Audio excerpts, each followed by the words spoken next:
Welcome everybody to another episode of Head to Head Sports. I'm your host Brian Parker, along with my co-host Mr. Randall Hargrove. How you doing, sir? All good, man. What's up with you? Man, I can't complain. Just got How back was New from New York? York City. New York doesn't know me anything. New York. It was great as usual. What's going on, Mr. Robbie Jenkins? How you doing, sir? Good to see you. Oh my gosh, man!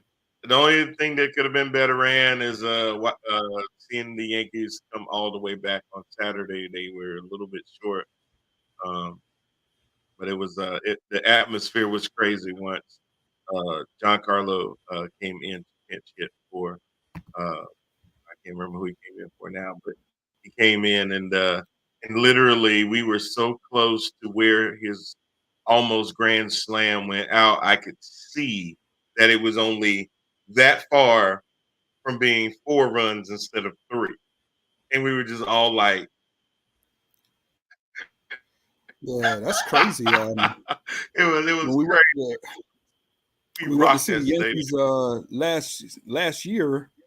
As soon as I sat down, Juan Carlos hit a homer. So he was my first experience with a home Really. run at Yankee Stadium. Yeah, Oh my God. Yeah, he almost brought them back. It was just some bad starting pitching that got him in the hole, and they almost dug themselves out of it. I'll give them credit, man. It looked like they were dead in the water. And then next thing you know, I'm like, dang, where is one?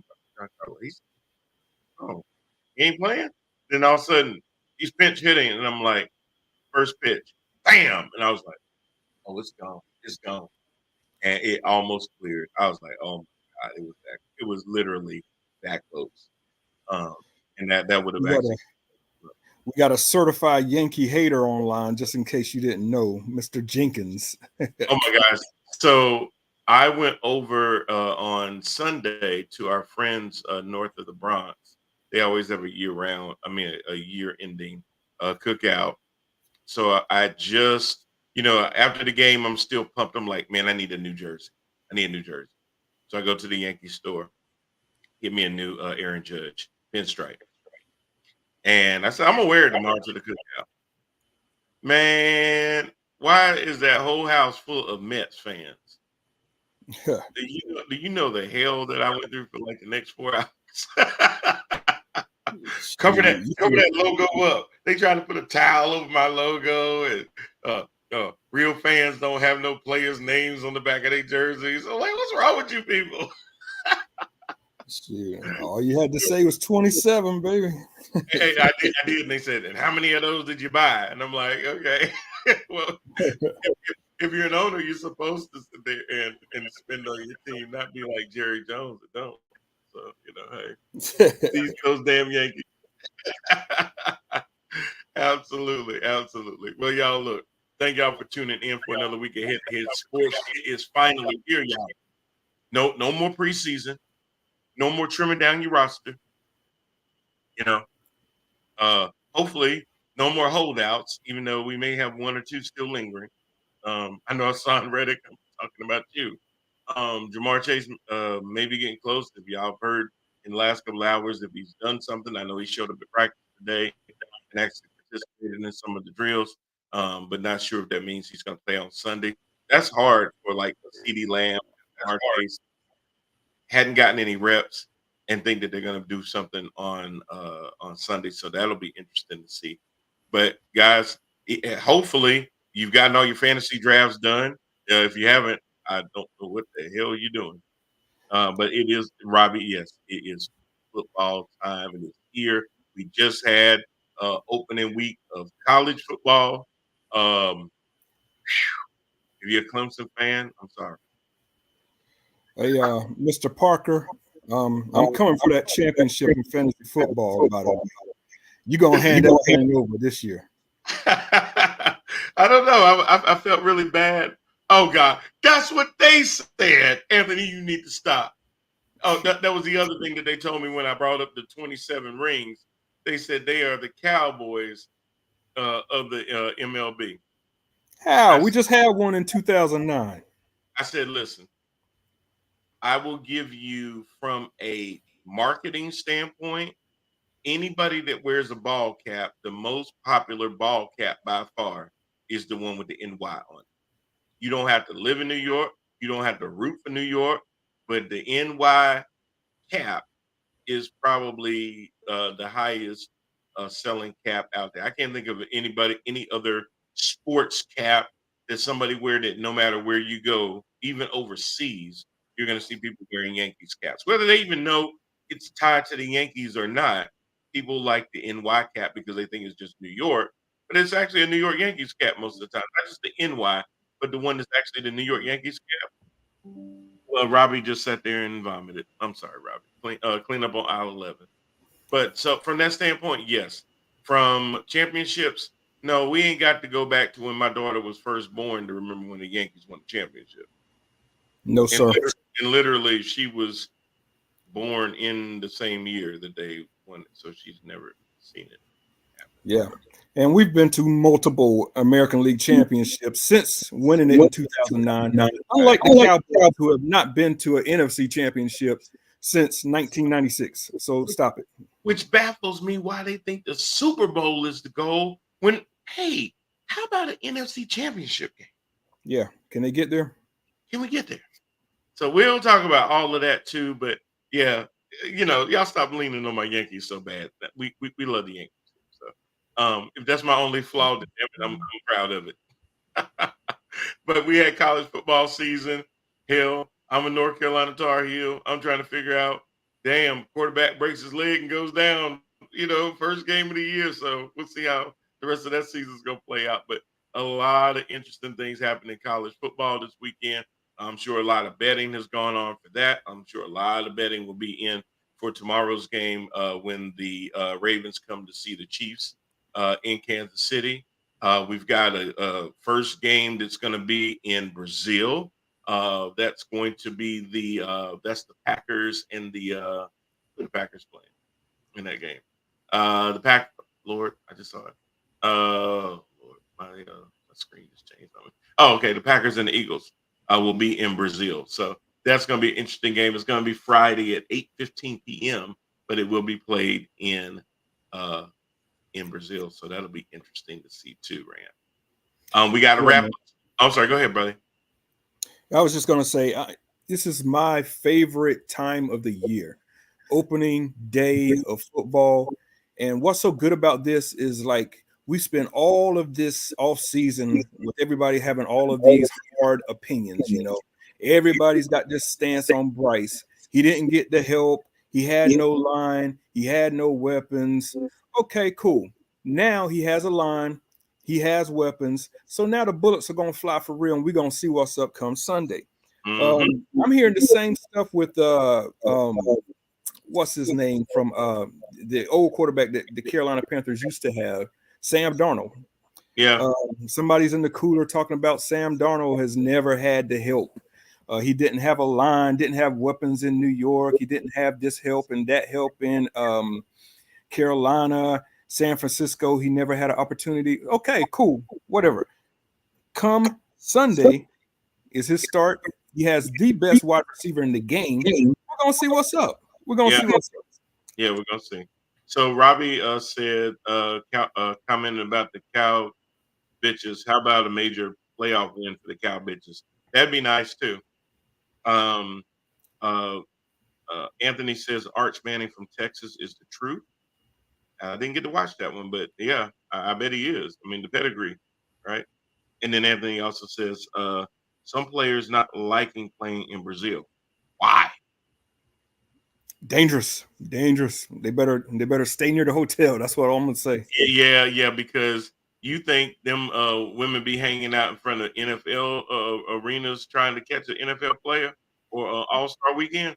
Yeah, that is a super dangerous place for an athlete to be with a lot of money because there's a lot of temptation down there, and the temptation I'm talking about. Oh my God. The temptation that can lead you away from hotel room and think you're going to be okay for about an hour. Then next thing you know, you're tied up being held ransom for about a couple of $1,000 So yeah, that's true. Athletes, please be careful down there. That is true. Yeah, don't follow the wrong head. This is what we're saying. Exactly. Get the right head. Robbie says the women will be on the prowl. They are, man. Look, I already told my wife if I fly down to Brazil and I have a one-way ticket, this is your permission slip to go ahead and download the Tinder app because I'm not coming. You know what, though, to be honest, it's not the individual women that you got to worry about down there. Right. It is the gangs that have women working for them. And That is what you got to be careful of. they use them to find their marks and stuff. Oh, See, yeah. I'm just a regular nobody. If I go down there and they say, at the head, then there's something going crazy. Now, that's kind of funny and kind of not because when I look at our analytics brand, Brazil does watch the show. Okay, I'm on my way. So, you know, you might be down there. Somebody might go, hey, head to head. Yeah. Yeah, come to hotel room number 14. I'm not coming where you are, though. Coming up to my suite, baby. That's how we doing it. That's how we doing it. So true on that, Randall, is what Robbie says. So yeah, it's so exciting. Everything is all the what ifs are going to be gone now. There's going to be so many things to say. Hey, what's going to happen with these rookie quarterbacks this year? Are they going to produce? What's going to happen with these second year quarterbacks? Are they going to produce? Hey, it looks like that Prescott is going to have to play it under a prove it this year. Does that mean that if he has a good season, they'll bring him back for 60 million? If they don't, and I heard this interesting conversation on it might have been First Take or one of the other shows when they were talking about, oh, Dak's just playing with all the leverage because if Jerry ain't gonna pay him, somebody else will. And I started thinking about that. Who? Because when you think about it, which teams out there can really afford to pay Dak Prescott? And it's only really a handful of teams. And you go, does he want that smoke? I mean, maybe you've got Seattle, maybe you've got Minnesota, maybe you've got New England, depending on how things go with Drake May. But then you start looking, maybe you've got Tampa because of Baker Mayfield. Yeah, you got the Raiders. Yeah, I thought about that too, Anthony. Um, you know, but Chicago has a quarterback. Green Bay has a quarterback. The Lions have a quarterback. You start going through the divisions. Looks like Atlanta has their quarterback for right now. They're not going to trade Dak for Dak. Uh, Miami, whether they want to get rid of Tua or not, too much money against the cap for them to take on Tua and pay Dak $60 million. You start going north. Okay, Washington just got a quarterback. Here it comes, though. But the Giants and Daniel Jones. Can Dak play in New York City with all the damn lights on him? Hell no. But there's only a few players. Like I gave you about 8 of them that he could potentially go to. Now, out of those 8, how many of them would pay his ass $60 million? And how many of those are really, really prime to go to the playoffs? It damn sure ain't gonna be the Giants. Yeah, can't I say the Giants also? Yeah, okay, yeah. And Anthony said that too. Yeah, the Giants is probably the one that would make the most sense from a salary cap standpoint, but from a player that has not showed up when the lights have been the brightest, that is probably not the best idea for Dak Prescott. You think they mess with you because you the Dallas Cowboys quarterback? Bro, let me tell you about the city of New York. Unforgiving. Woo! Woo! Almost as bad as Philly. Yeah. Anthony said maybe the Jets. I kind of thought about that, but the problem with that is that if Aaron comes back for another year, he's going to hold them hostage like him and Brett Favre did in Green Bay for so long, keeping you from necessarily finding the quarterback. Because if you get a quarterback, then he's gonna get mad. If you bring in Dak Prescott, he really gonna be pissed, and you're gonna have to deal with his attitude. Yeah, you ain't gonna bring him to the Jets. Not while Aaron's on the active roster. To have Aaron sits there and wins the Super Bowl at the end of the year and rides out into the sunset like Peyton Manning, then okay, that might be viable. But as long as Aaron Rodgers is signed and on the roster with the Jets, you ain't gonna see that. Ain't no way in the world. Too much alpha in there. But like I said, but the Jets ain't no better than New York. That market is unforgiving. They play in the same stadium. Is unforgiving. So Yeah, I don't know if Dak is really going to have as many options as he thinks he's going to have, if he wants to have an opportunity to win. And I say opportunity in air quotes because the Cowboys think they have the opportunity to win every year. I'm just not giving Dak Prescott top 5 quarterback money because he has not proven that he can go out there and win a big game. No, Matter of fact, he's shown quite the opposite. He kind of folds in the game pressure. So and there's teams out there that are going to pay him, yeah. But I'm just saying, me as a GM, if I was one, I would not be paying Dak Prescott. And he's what, 31, 32 years old? Nah, I'm gonna roll the dice on somebody younger, man. roll the dice on somebody younger that if you surround them with enough talent early on while they're under their rookie deal, you may be able to get as far as you got, if not just a little bit further. Financial flexibility, that's what I'm talking about. Need that because you can't pay Dak 60 million. You just gave CD almost 35, 34. That's 94. I did this last week. And then you got Michael Parsons coming up next summer, and he's going to command north of $25 million. You can't tie up over $120 million of your salary cap in a $240 million cap and use that on the rest of your players, practice squad, and everything else that you got to commit your salary cap to. You just can't do it. There's just no way. That's going to be real expensive. Randall, tell me the top 5 highest paid quarterbacks, what they have done. Nothing. Pat Mahomes, he ain't done nothing. Joe Burrow, he got to one, didn't he? I mean, I could go on. You tell me. Yeah. The only difference with them is that they did it before they got their second contract. Yeah.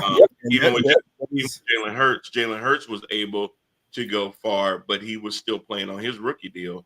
And that's kind of the point, right? And also, it's better for the organization not to still be wondering in year 4 of your original deal, is this our guy?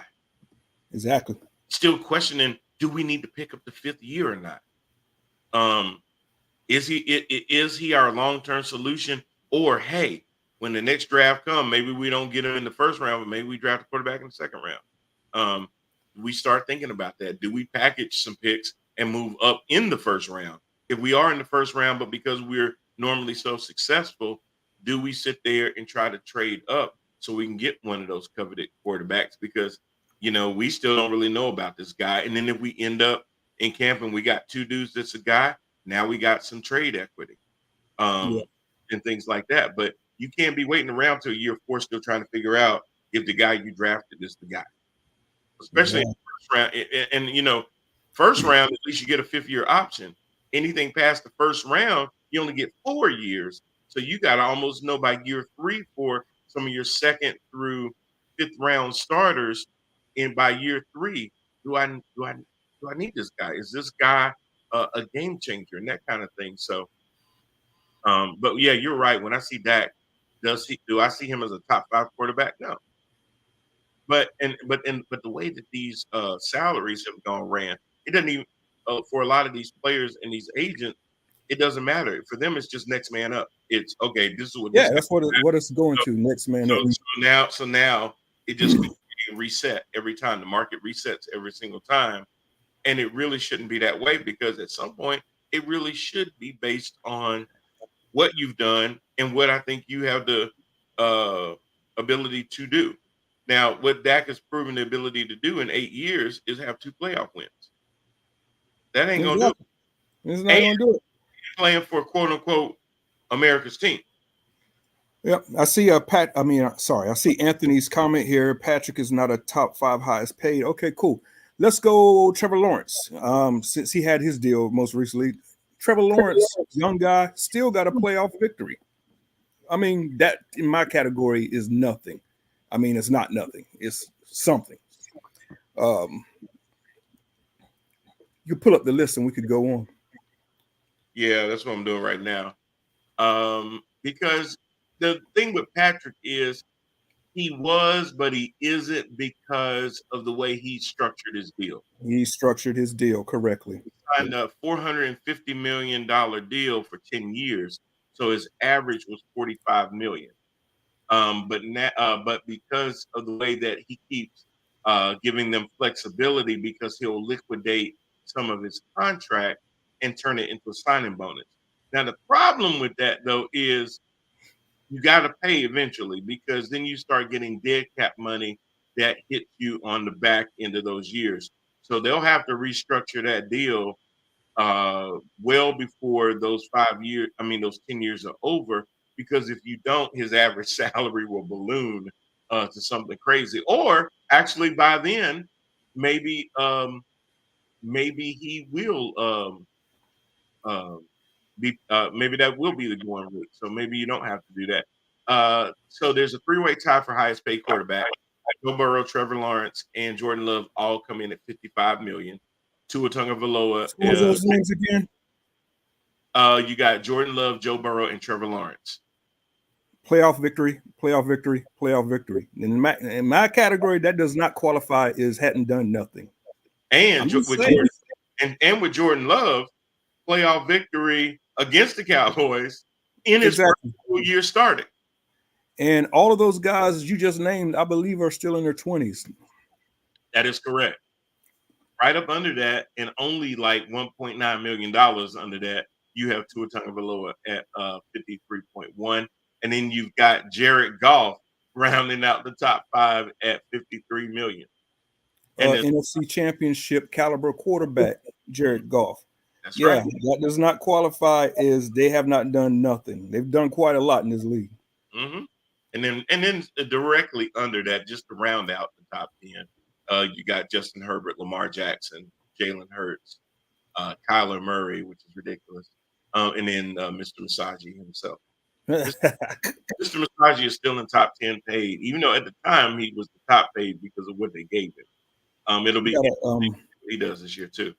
A couple of comments from Kent High on the water cooler. States that Burrow is 3-1 versus Mahomes. Once again, that is doing something. That is not doing nothing. Let me see. He says it's also about potential. That is very true. That's why I'm talking about the guys being in their 20s as opposed to Dak Prescott being in his 30s. And then he says the key is being an unrestricted free agent, the highest bidder. What top quarterback has ever been in that position? No need to speculate. There's a sucker born every day. Stats with his usual straightforward curtness. But no, he's spot on though. A lot of these guys, because they're so young and because of what they've done so early, gives you the comfort of saying, you know what, if he's done this already this far in his career, as long as we protect this guy, keep him from having chronic injuries and stuff like that, man, the sky's the ceiling. Or as Michael Jordan would say, the roof is the ceiling. But sorry, Mike. But yeah, so these guys have a lot of potential ahead of them. Every one of these guys outside of Kyler Murray and Deshaun Watson, Patrick Mahomes is actually tied for 11 with Kirk Cousins. And again, it's because of the 45 million. And then Dak is right up underneath Josh Allen at 14th at 40 million. So, but here's the crazy part. He's going to want to elevate because he's tied for 14th with Matthew Stafford and Daniel Jones. Okay, so Daniel Jones is number 14, which is absolutely. You decided to pay Daniel Jones instead of Saquon. And you gave Daniel 40 million, but you wouldn't even give Saquon 15. Mr. Daniel Jones, who's never thrown for more than 15 touchdowns in a season. Good luck, New York. So I think he's into his second year of that contract. So again, New York would have to eat some serious money if they thought about bringing Dak in. So again, even though there's certain teams on paper that sound like, okay, that would be a decent landing spot for Dak. Yeah, then you got to look at the numbers and see if it's going to make sense. If they're going to really want to. You cut Daniel Jones too early, you got to sit there and that dead money hits your cap. Plus, you're going to pay a player expecting 60 plus in a new contract. So, Dak, in my opinion, Dak, your options aren't really as many as you think they are. So, be careful with that. We talk about Le'Veon Bell thought the same thing, and see how that played out. So be careful when you got people in your ear telling you stuff. Really, really look at that and go, okay, will they be able to do that? We know who's going to be the next highest paid quarterback, Brock Purdy. True, true. And that's going to be one of them things too. The market's going to reset, Rand, This is and gonna be interesting, man. It really is. his next up, they're gonna have to pay. That's they're gonna have to. It's just Or the same thing. You basically say, "Hey, I'm Kyle Shanahan. It don't matter who the quarterback is. It's my coaching that takes a Mr. Irrelevant, that takes Jimmy Garoppolo. You just roll out the quarterback, and I can turn him into a winner." Um, he might have some room to say that because he's shown that he can take a quarterback and just basically make this guy, play outside of himself. So maybe he just does have that track history. Yeah, I he mean does. these negotiations in this upcoming offseason are going to be just crazy. It's really going to be interesting to see what happens with Dak. And yes, Mr. Brock is the one I'm really getting an eye on because it's like, wow, is this quarterback, Mr. Irrelevant, really going to reset the quarterback back? We'll see, man. We'll see. Yeah, I mean, I'm always that one, and it's not being cheap. But when you see, a lot of coaches are going to say, "It's our system, it's our system, it's our system." We really think that with San Francisco. Like, I mean, and then Ayuk just resigned. So now you got Ayuk, Debo, McCaffrey, Kittles. I mean, as long as you got a quarterback that can go through their progression and their reads, because you got a good offensive line. I'm not saying Sam Darnold would fare better there, but he probably would have done all right. You got Trent Williams out there who two men can't get by. Right. Jesus, what a left tackle, man. Yeah. At his age, still performing like that. Congratulations to Mr. Hayward. He resigned. Patrick Surtain got an extension. So there's a lot of these guys out here getting these extensions that do make sense. It's just the quarterback market has just went crazy. Trent Williams resigned and got more money. Yep. Yep. You just said it. Yep. So exactly when you got that kind of line and you got a quarterback that can go through his reads, his progressions, and stuff like that, throw guys open, all of that kind of stuff. Yeah, you can make it work. Does that have to be Brock Purdy? In my opinion, no. Do I think they'll pay him? Yes. Because because they don't want to risk falling to the Rams and to the Seahawks and stuff like that. So I think they'll do it for that reason. Pretty much Kansas City and San Francisco run on the system. I mean, isn't that evident with Kansas City? Because still with no receivers or with Kadarius Toney dropping balls, inconsistency of receivers except for your tight end, they still won the Super Bowl. Yeah. I don't Absolutely. know, man. That one's hard for me to say that Kansas City has a system because if you remove Mahomes from that system, are they really winning? No, not at all. I don't. I don't think so, And man. I, and, and I, So that one's a hard pill for me to yeah, swallow. but I wonder if the system is more designed around Mahomes than it's Andy Reid's system. I just think it's more of Mahomes being an amazing quarterback. That too. Yeah. Uh, how Tony keep getting the job. Man, I don't know, but I'm gonna tell you what. If I have a hard time getting my next job, I'm gonna find out who his agent is. Because you're right.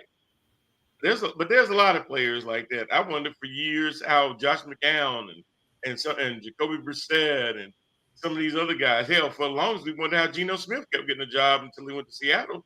He said, "Oh, okay, yeah." So there's a lot of guys like that. Where you go, he's still playing, but then you'll see somebody else and they'll be like, he didn't last in the league for 5 years.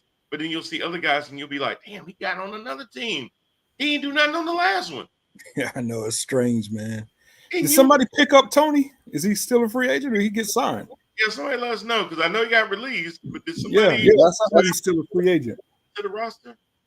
Because yeah, that would be crazy, Anthony. I know you can find out while we doing this.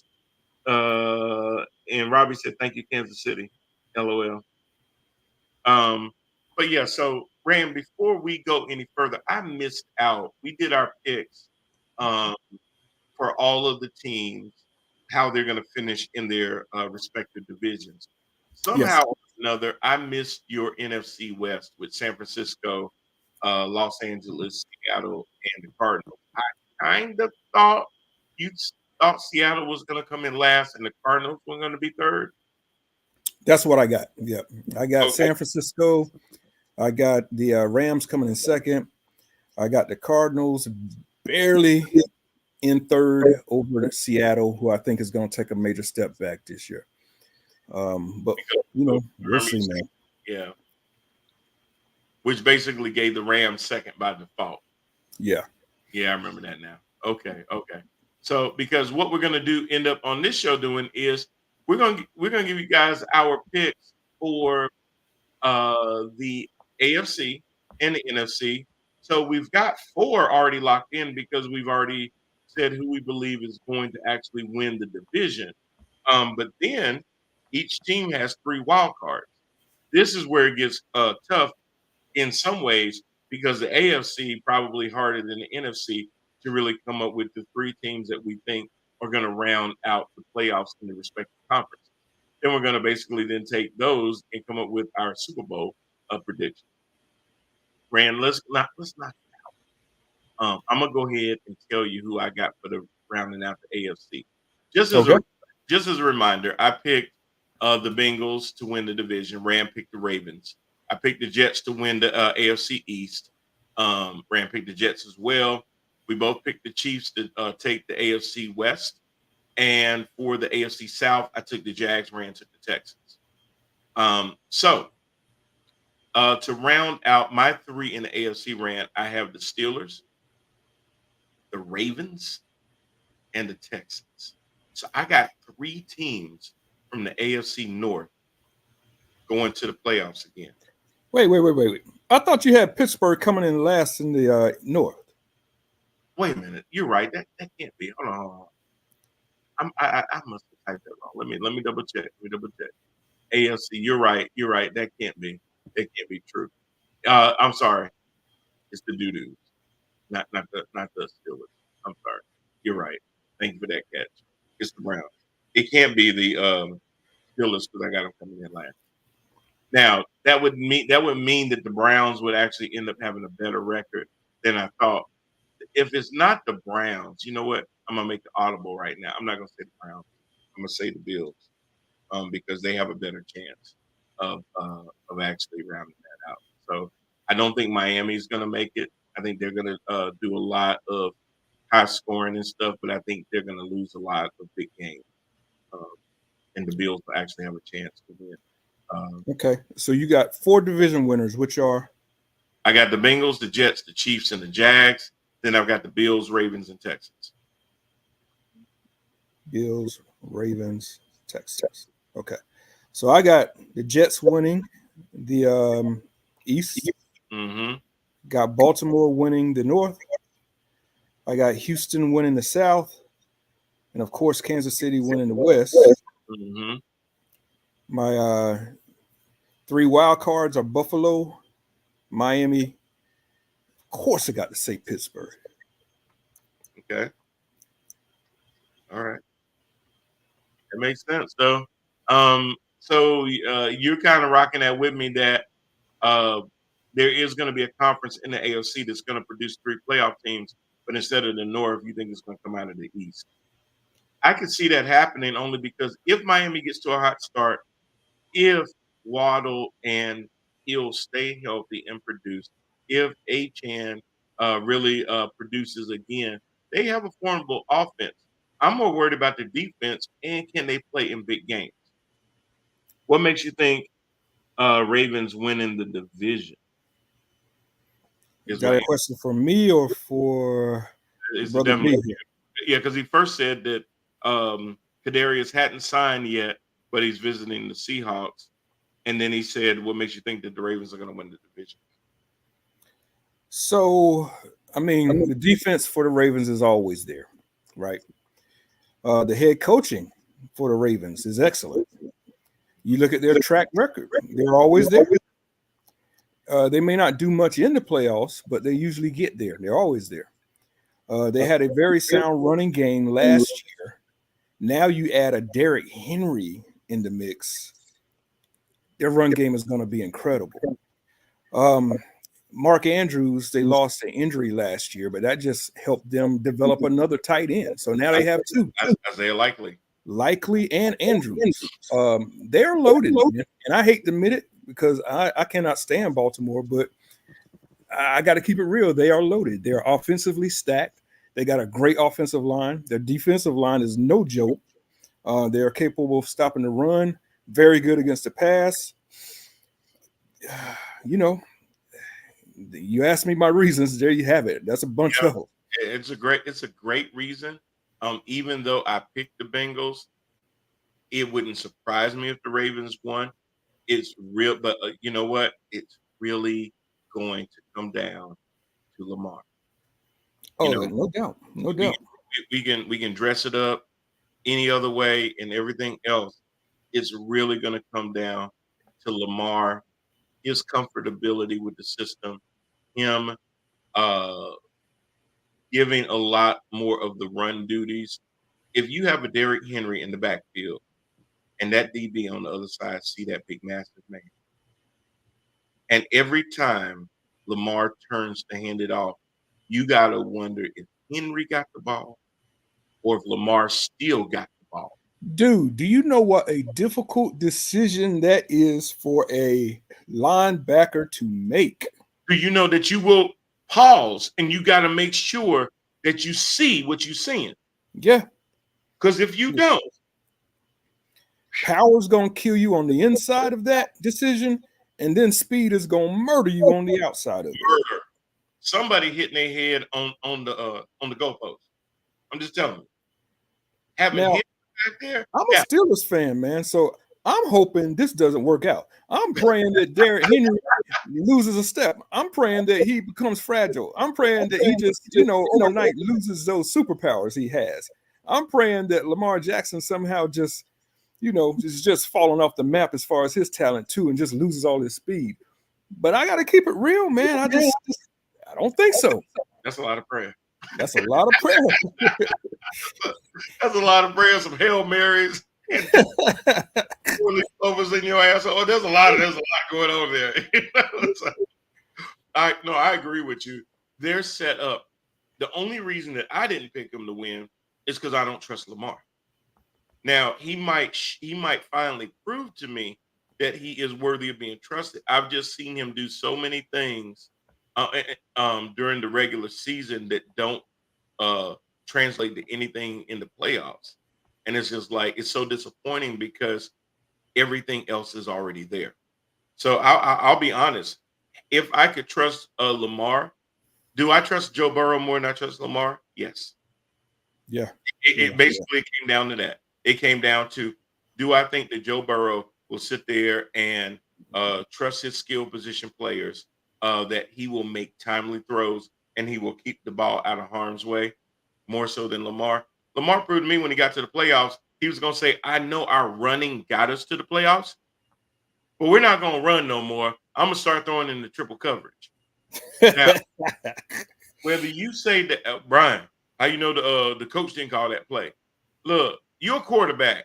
I know the play he called, but if you see three of the other team jersey all around yo dude, abort, abort, bop, bop, bop. Don't do it.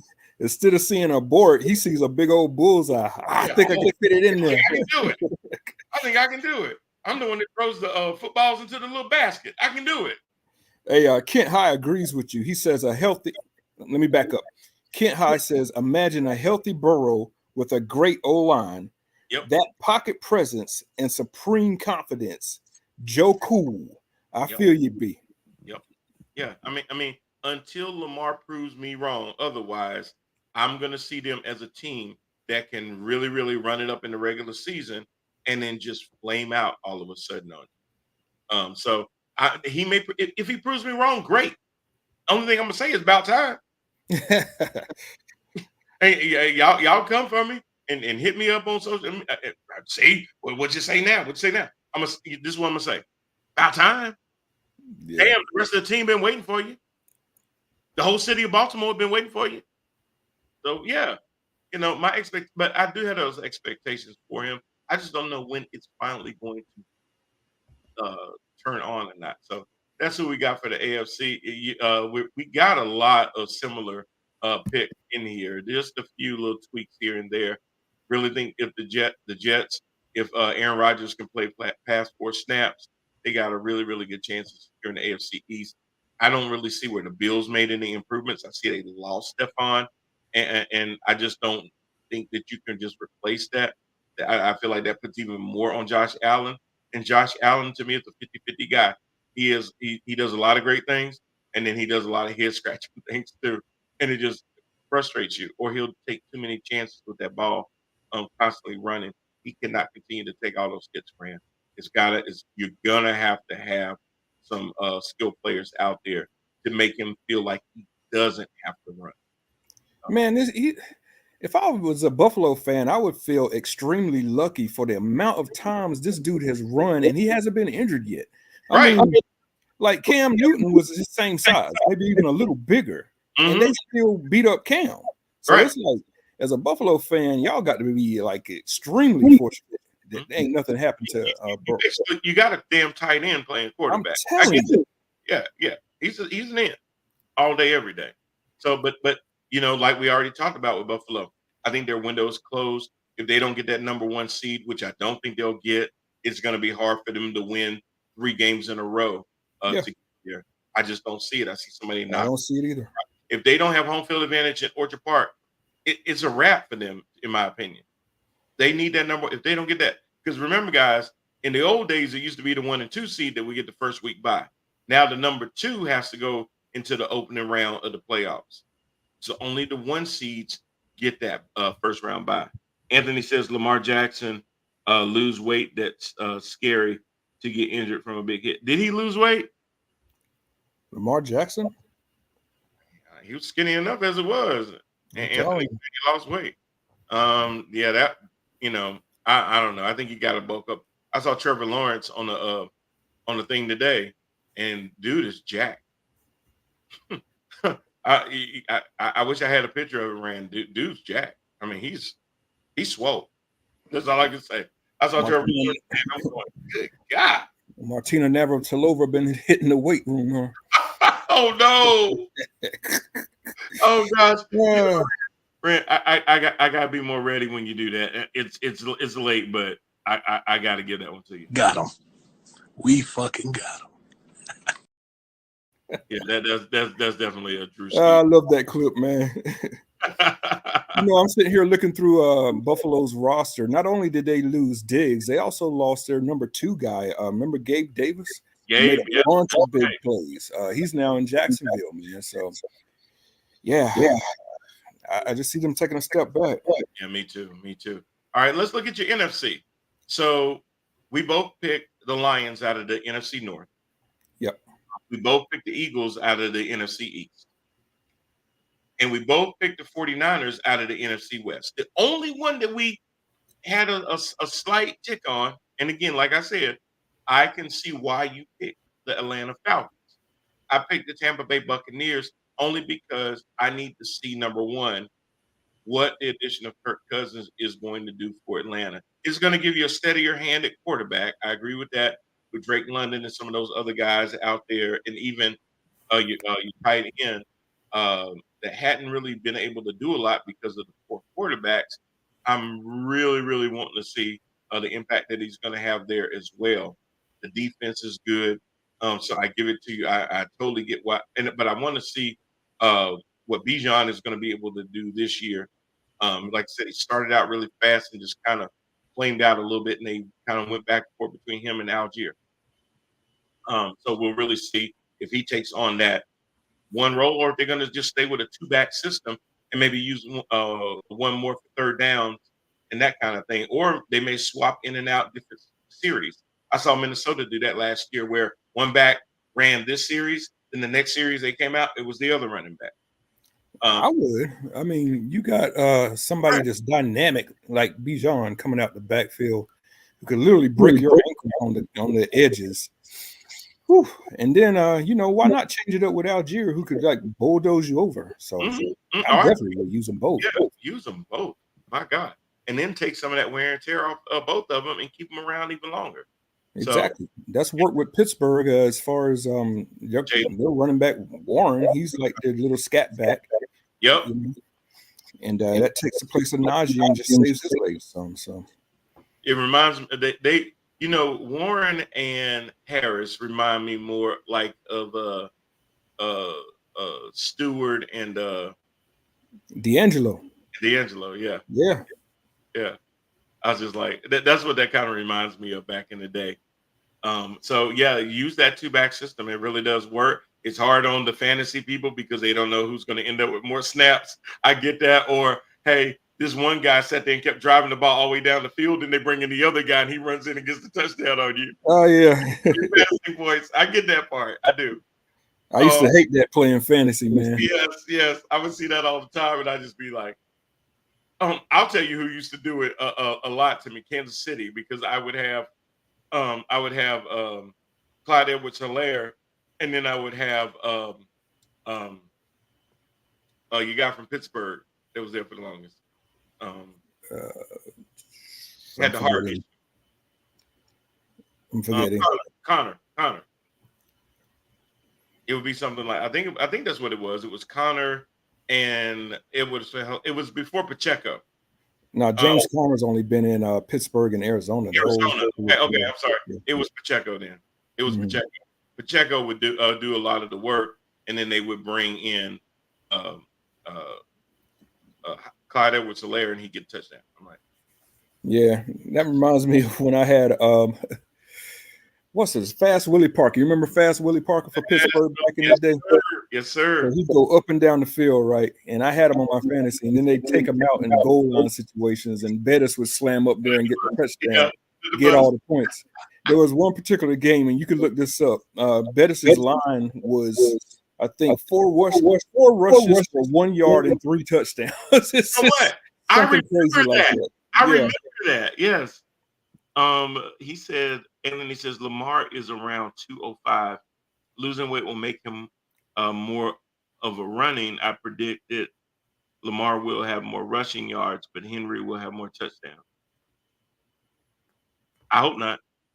I hope not. I hope they both struggle. Yeah, that sound like if you're losing weight and you're going to expose yourself more, that sounds like a recipe for getting hurt.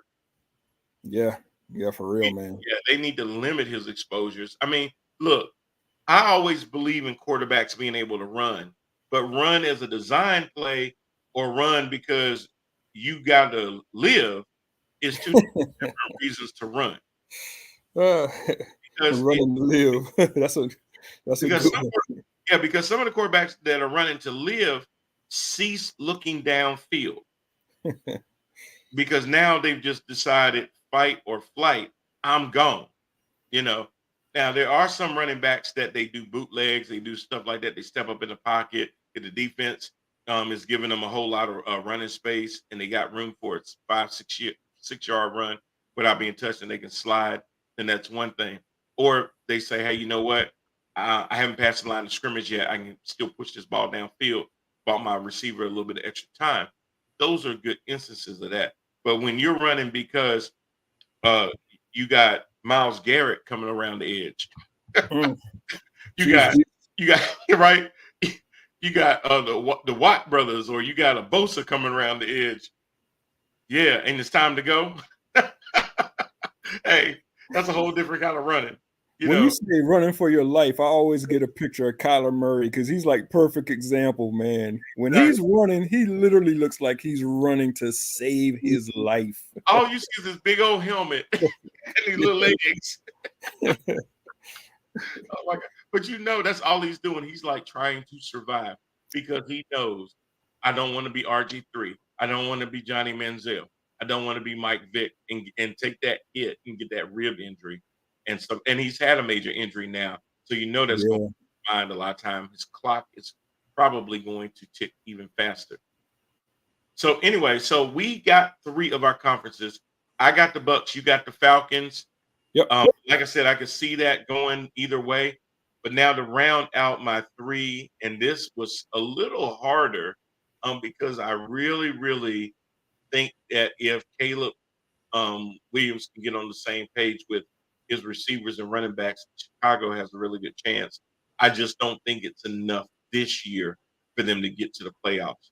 When I look at the NFC East, I don't really see. I think Washington has a lot to look forward to with their young gun, but he's a rookie. We really got to see how much of a change he can make. And the other thing is that he's got to play the other three teams twice in their own division before you even look outside of the division in the conference.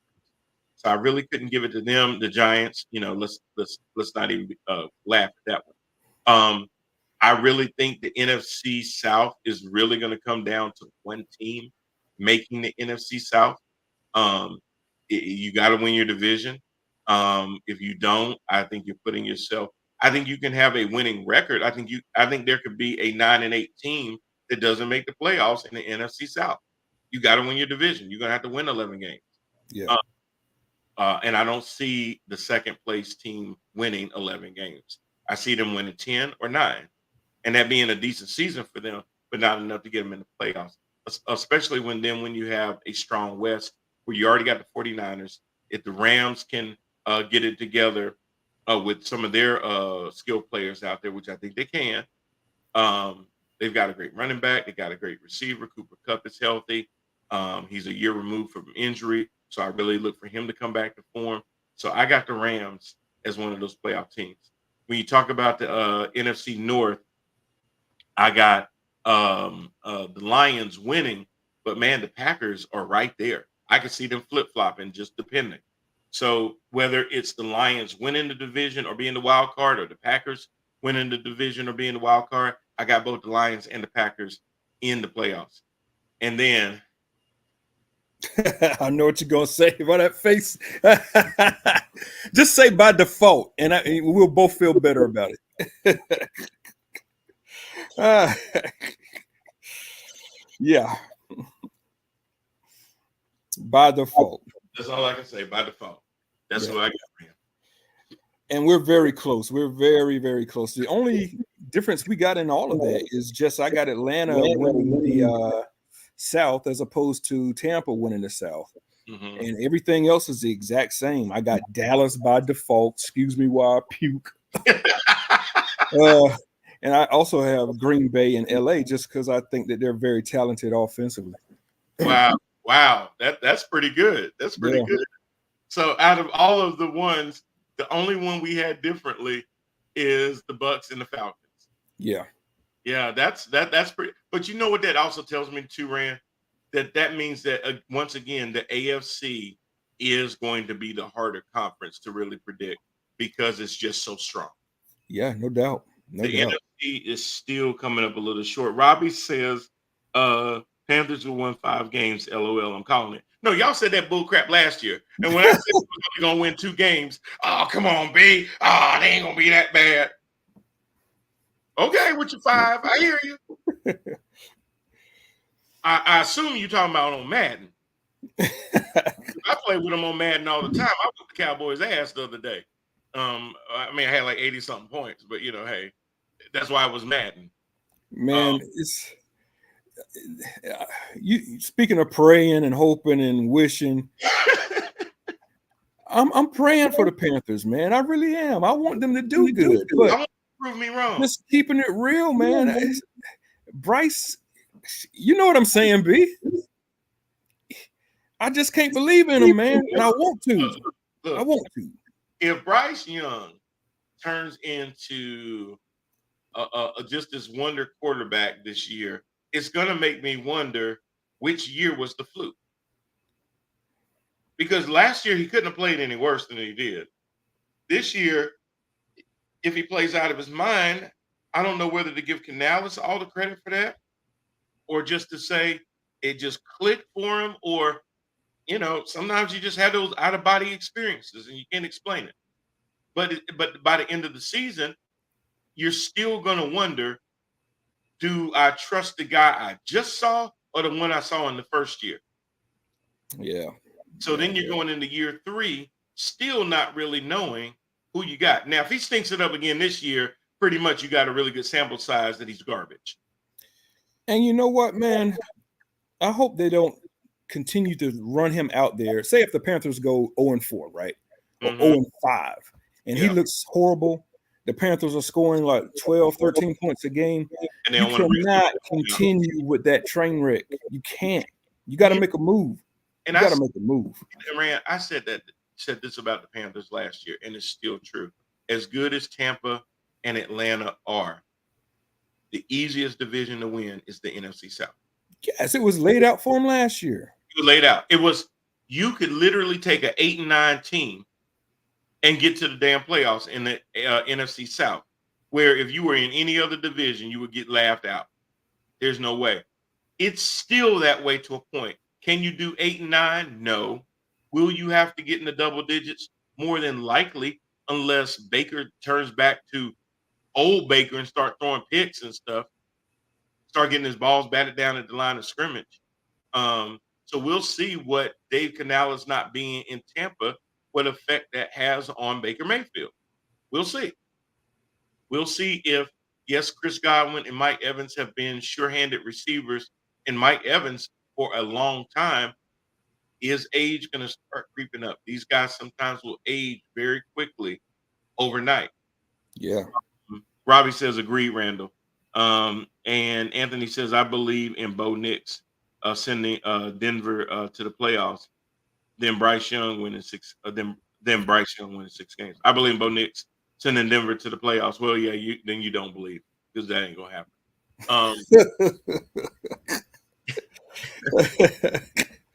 Denver is never going back to the playoffs ever again. Damn. I'm sorry, Denver fans just crushed you all. Denver fans, this is what I will tell you. You can feel comfortable right now making plans for February. Do not say to yourself, well, I need to see if the Broncos going to. Go ahead and confidently make the plans, pay your deposit. You are not going to have to change anything. Go ahead and book that trip to Vegas. Go looking at. Get it while it's true. You're not going to have to worry about your Broncos playing on the time when you was going to go out of the country or anything else. Go have fun. Do what you do. Because you know who else going to be on vacation in February? The Broncos. You know who's going to be watching the Super Bowl on the couch? The Broncos. So, sorry to bust that bubble. They're going to be sitting right next to the Panthers. I'm here for you. I can make the couch long because I'll be sitting on it with you. Trust me. We ain't going to the playoffs for another 8-9 years myself. So, damn, we have some faith. I don't have no faith in Dave Tepper. No, because look, when you had the chance to draft C.J. Stroud, messed it up. You went for the littlest mother out there. and you know, people will talk to me all the time. Man, you really don't like little quarterbacks. No. It's not they can't be successful. They just have to work harder at doing it. It's like saying, hey, B, you don't really think a 6-foot guy can dunk a basketball. They can, but is it easier if he was 6'9"? Yeah. True. You know, he might not be able to dribble. He might not have a back to the basket kind of game. But do I have better expectations of a 6'9" dude dunking the ball than a 6'1" dude all day, every day? I know I was that 6-foot dude. Sometimes, yeah. Most times, not. Just, yeah. But 6'9" dude, jacking, tomahawking. I'm just like, damn, F you. Anyway, so I just had some PTSD with that. But I don't trust a short quarterback. Do I think that, you know, if you find one that knows how to move with the pocket, manipulate the pocket, roll out on bootlegs like Russell Wilson used to do, extend the plays by doing that, and then heaving the ball up in the air perfectly to Tyler Lockett and DJ Metcalf? Absolutely. Yeah. Did I see Bryce Young do anything like that? Not saying it's impossible, but you're right. It's just a little harder, man. It's just a little harder. Look, you're going to have to show me. And I'm right there with you.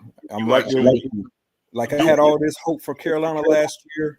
Now this year, they just got to show me, man. Do I want to be pleasantly surprised? Absolutely. Yes. But I'm not playing FanDuel trying to be pleasantly surprised with Bryce Young.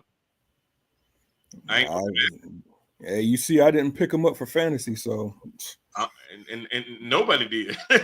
you're right. Nobody did. Oh my! It was crazy the way fantasy went too, though, man. I mean, the picks that people were making. I mean, I was like, damn, okay, it's gonna be a little tough this year, but I'll be happy to hoist that trophy once again. Once again, we hoist You ain't hosting that trophy this year. All right, so we got our seven in each division. Now it's really gonna come down to the Super Bowl. Mine is easy. I think I alluded to it last week. I got the Lions and the Chiefs. Got the Lions and the Chiefs. Mhm. Okay. So for me, let me see here. Pull up my list. Get back to the thing. So I have the AFC Championship being Houston versus Kansas City. Ooh, damn. What you think? Possible? It is. It will depend on Nico. Is of course it's going to depend on Dale. It's going to really depend on that running game to be able to help CJ Stroud with the play action. If Joe Mixon can come down there, and Joe is a good guy that will not only take handoffs, but he can catch out of the backfield too. Yeah. And if he still got that step, then that opens up a whole lot more of their game. And it's possible. In the AFC Championship, I've got more of the in the AFC Championship. Hold on, let me look at my AFC. In the AFC Championship, I guess I have the Jets and the Bengals. Jets, Bengals. I could see that happening. I could see that happening. Jets more so than the Bengals, but yeah. Sorry, I'm thinking about division. In the AFC Championship game, I've got the Chiefs and the Jets. My bad, because I I have the could Chiefs. definitely see that. Yeah, that makes a lot of sense. Yeah, I have the Chiefs and the Jets. My bad. I have the Jets. I mean, the Bengals going against the Chiefs again and getting knocked out. Then the Chiefs meet the Jets after they play.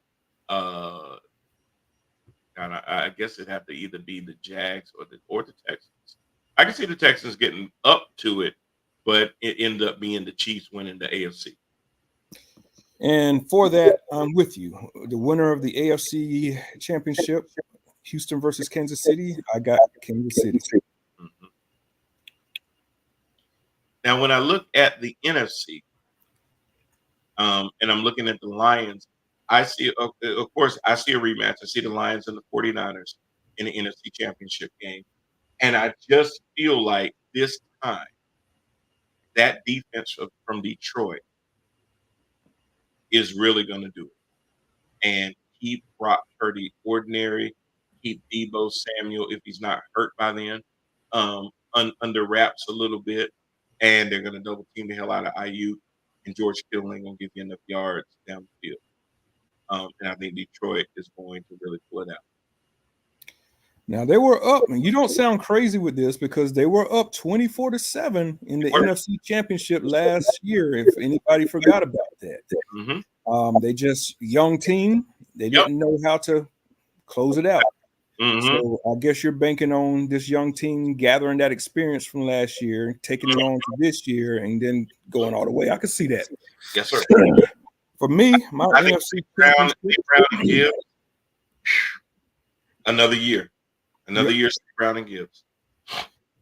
My NFC Championship, I have the team that just fell on their ass last year down the stretch. Kind of taking that same thing that I just talked about, repairing themselves, righting their ship, and making it to the championship. I got Philadelphia. Fly, Eagles fly. Fly, Eagles fly. And of course, I got them going against San Francisco, the team that's been there and done that for the past couple of seasons. Winner of the NFC Championship, drum roll, please.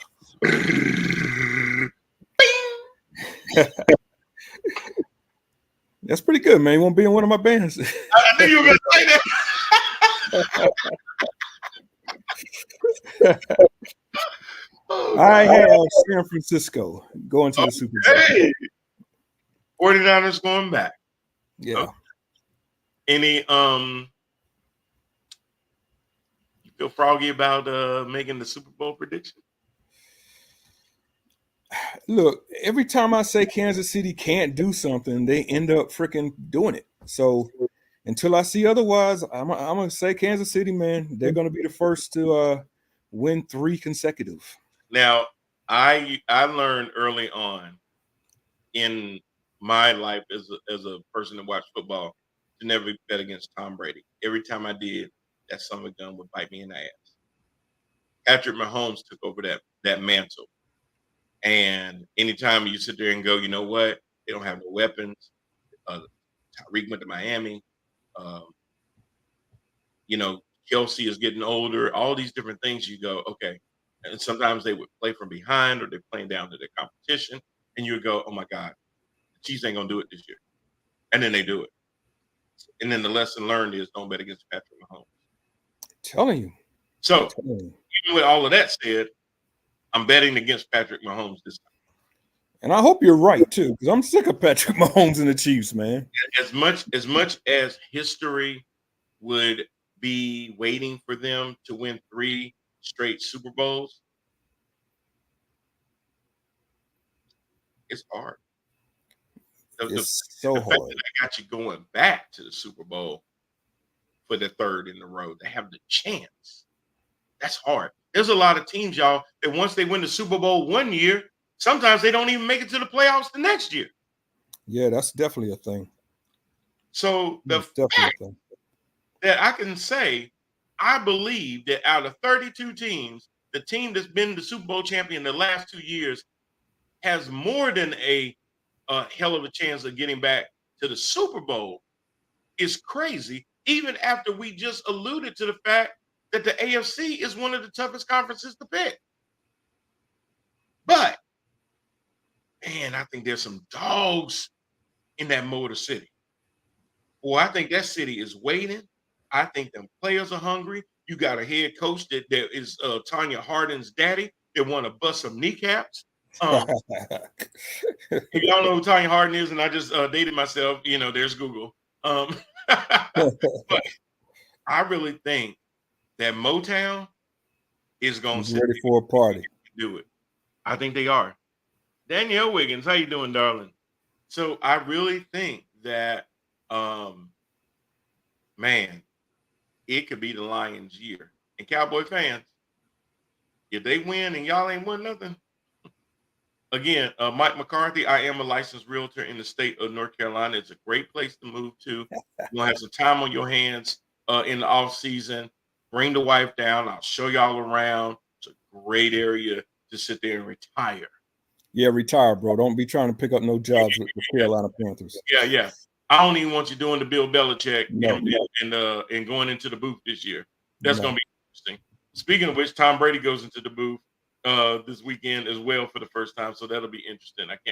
I think he's doing the Cowboys game if I remember correctly. Yeah, unbelievable. They just pay him that much money with no experience. Crazy to me, but whatever. They snatched Greg Olsen out, who had actually been doing really good job. Right. I mean, just Olsen, man. Come on. Olsen has been good. So, yeah, they gave Brady all of that, but he better sit there and deliver. I mean, he can't just go by his looks and all of that. And you know what? I think if you just get Tom Brady to talk football, though, he'll probably be all right. He should be. Is he gonna be like Romo telling you what's about to happen before it happens? Hell no. No, I don't know what's up with Romo, because if he had ever played like that, the Cowboys would probably have 2 more Super Bowls. If he could have designed the plays like he was on the field, they would have already won another Super Bowl. I'm telling you, man. No way. So you saying Detroit's gonna party this year and Taylor Swift is gonna be crying? Yeah, well, I mean, she's a billionaire. She can only cry for so much. But I mean, this Kelsey, I'm sure, he taking care of it. So they'll be all right. She'll be there to comfort him. Right. We'll look at it that way. Yeah. I would, Travis, I would lean into that. Good things will happen for you if you know what I mean. Yeah, she'll act like it's your birthday, if you know what I mean. Oh, Lord. I'm glad this isn't a kid show. Dad, what did he mean? Yeah. Talk to you later. Yeah. You'll get it soon enough. You'll get it soon enough. But anyway, so those are our picks. If you guys got any extra different picks, let us know. We got a few more minutes of the show, so definitely know what you got. It'll be a first on a three-peat, says Robbie. Yeah. I'd definitely like to hear some of y'all's picks for who you think is going to win the NFC, who you think is going to win the AFC, and who you think is going to win the Super Bowl. I'd Go ahead also and like drop those in there. I'd also like to hear, hey, what is one of the biggest storylines that you're looking forward to this year? What is it that you've been waiting all summer to see how it's going to pan out? Was it a player that moved from one team to another, like how Stephon Diggs going to do around C.J. Stroud? Is it the impact that Derrick Henry is going to have with the Baltimore Ravens? Is it looking at the new young guns and seeing what Jaden Daniels is going to do in Washington? What is Caleb Williams going to do in Chicago? Is CJ Stroud going to have a sophomore slump, or is it that they just going to roll out the ball and pick up where they left off and get even better? Is Derek Carr finally done in New Orleans? If the Cowboys don't make it to the playoffs or get knocked out in the first round, is that going to affect Jerry deciding to move on from Dak and Mike McCarthy? I think Dak and Mike McCarthy are linked together. One will go as far as the other one. If they both fall on their face, they both gonna be looking for a job at the end of the year. Another good one that we could throw in there, one that we were like dead on the money with last year, right? Mm-hmm. Last year, preseason, before the season started, we talked about what team is on the cusp. What team looked bad last year, but maybe on the cusp of turning it around and becoming a good team this season. Last year, when we posed that question, we both said Detroit, and we were both dead on the money with that one. Yep. This year, what is that team this year? The team that looks bad on paper, don't think they're going to do anything, but has potential to come up and be in the playoffs.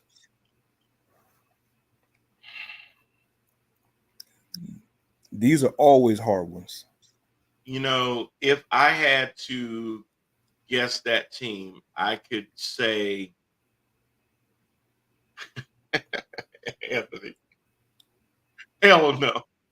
I like that though, Anthony. I like that. For the Commanders. Now you're I right. I like it. But by saying that, you and Robbie agreed. By saying that though, you're agreeing that they look bad on paper. They don't. It's not that they look bad on paper. I'll put it like this. They don't look as strong as Dallas, and they don't look as strong as Philadelphia. And I don't see their road to the playoffs based on other teams like LA and Tampa and, just some other teams in the way. But I was going to say Washington as well. That might be the one that surprises people, man. Well, almost by default, because when you look at the other divisions, if you look at the West, the 49ers and the Rams. We don't expect a lot from Seattle or the Cardinals. When you look at the NFC South, really, you just take the Bucks, the Saints, and the Falcons, you put them in a bag and you shake them up. Yeah. With the North, the Lions and the Packers seem to be on time. So the only two that would really surprise me would be the Bears and the Vikings. Can Sam Darnold take a team that has weapons around him? The deficiency on the team is the quarterback. Can Sam Darnold, who's been around, who has gone from one team to another, he's the Kadarius Toney now of quarterbacks. He keeps finding another team that'll pay his ass. Can he be that Trent Dilfer that he doesn't mess anything up? He just keeps the chains moving on time. He gets it out to his skill position players. He keeps the ball out of harm's way. He throws it away when he needs to. That would be the biggest surprise. The Bears would be one of those other teams for me too, just from the simple fact of you've got all these weapons now on your team. The thing that you're wondering about is how is the rookie going to translate into the NFL? So it's really the same division for me. I got the Vikings and the Bears when it comes to that question, more so than I wonder about. I like your Bears. Vikings, I say they ain't got a shot in hell. No, but I do like the Bears. Literally take Sam Darnold being somebody that we have not seen over the last how many years. Yeah. Yeah, I got more faith in Caleb Williams than I do in Sam Darnold. And Anthony says Sam Darnold is is 2.5 odds of comeback player of the year. Oh, it's 2 odds of 5. Well, not sure what you meant there. If you mean he really is for comeback player of the year, hey, let me put it like this: if Sam Darnold is the reason that the Vikings make the playoffs, yes, he will be the unanimous comeback player of the year. He'd have to be. That's a huge if, bro. Oh yeah, top 5. It needs Okay. top 5. Yeah, I agree. Now, in your heart of hearts, ain't none of us gonna look at that. Like I said, so Chicago for me in the AFC, that team ran, I guess, could be the Colts or the Titans. I'm with you. I'm with you with the Titans. I'm with you with the Titans. I need to see more sample size, and it's not because of the Colts are bad. It's we only got 5 games of Anthony Richardson. Yeah. So I really need to see what was he really on pace to do, because he was really doing pretty well, throwing touchdowns and running for touchdowns. What would the year look like had his season not been short? So it would only surprise me from the standpoint of a better sample size. With the Titans, hey, you guys see what Levis is going to do. Yeah. Hopkins is still there, but he's getting older now. They've lost a lot, so to be able to see them do something, those are the 2 teams that I would really, really kind of bank on. Anthony says, but Aaron Rodgers is number 1. I guess the number 1 as far as odds of comeback player. Player of the year. Oh, because of his injury, and then if they win their division, or even if they go to the championship game. Yeah, I can see that. Boy, that head is really gonna be on swole if he do that, man. Good God Almighty! Oh my God! Yeah, that's crazy. So yeah, I would love. Yeah, that would be nuts. So those are good questions. If you do have a pick of a team that is in that way, hey, how about this one? What coach this season has the most pressure on them to perform outside of Mike McCarthy? That's a good question too. Oh man.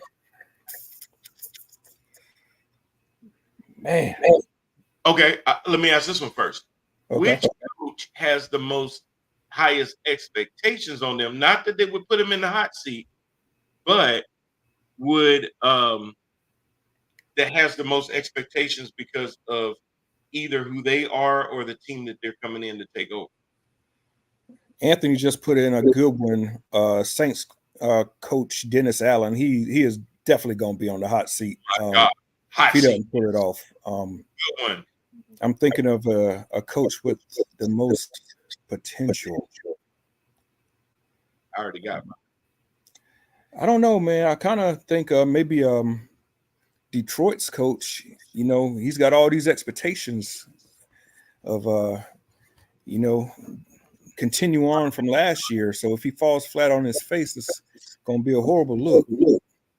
Robbie says the Miami coach, he has a lot of pressure on him to win some big games.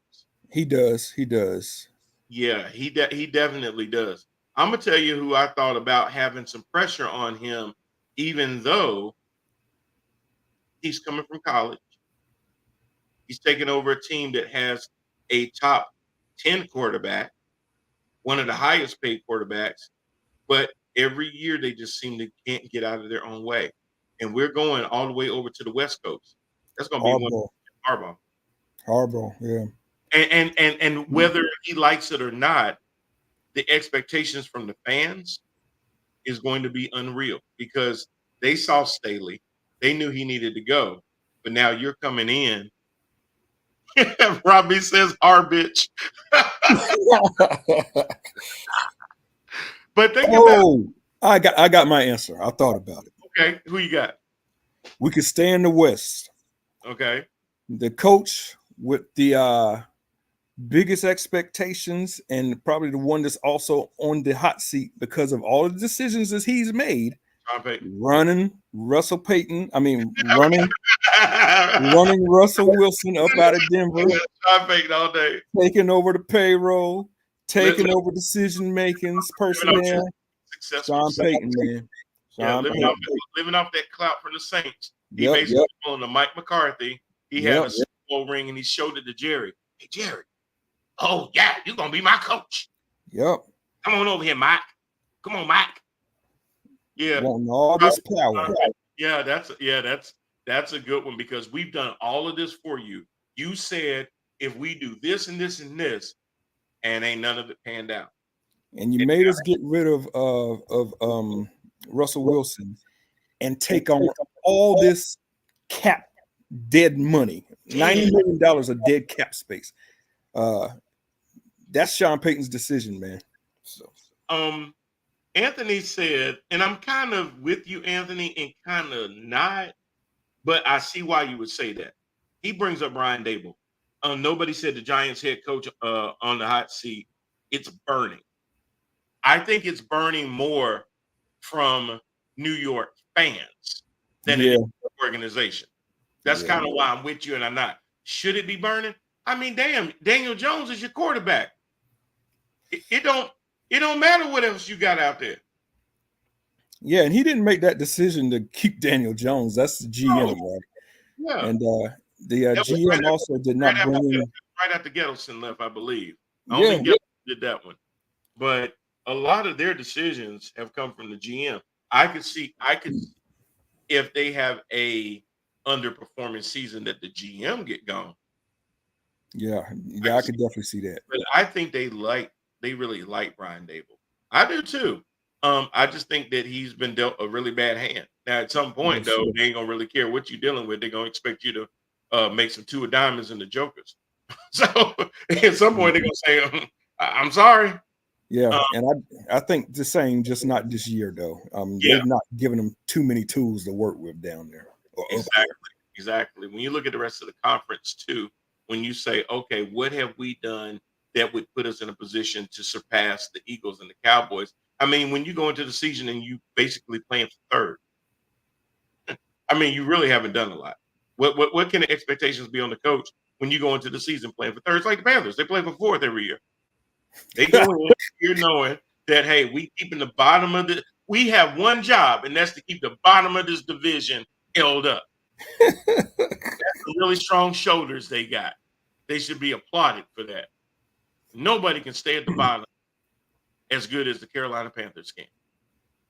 That's so horrible, man. And I'm so sick of it. I hope it's different. Oh, God. My intellect just has to agree with you. Nobody can be that bad that long and look that good at doing it, damn it. So give them the credit for that. I don't know if that's honors that they can do. Best team that looks bad and looks good doing it. Carolina Panthers, 5 years running. And like I said last show, people think I hate freaking Bryce Young. I don't hate him. I want him to do good, but I hate him because he stopped growing in the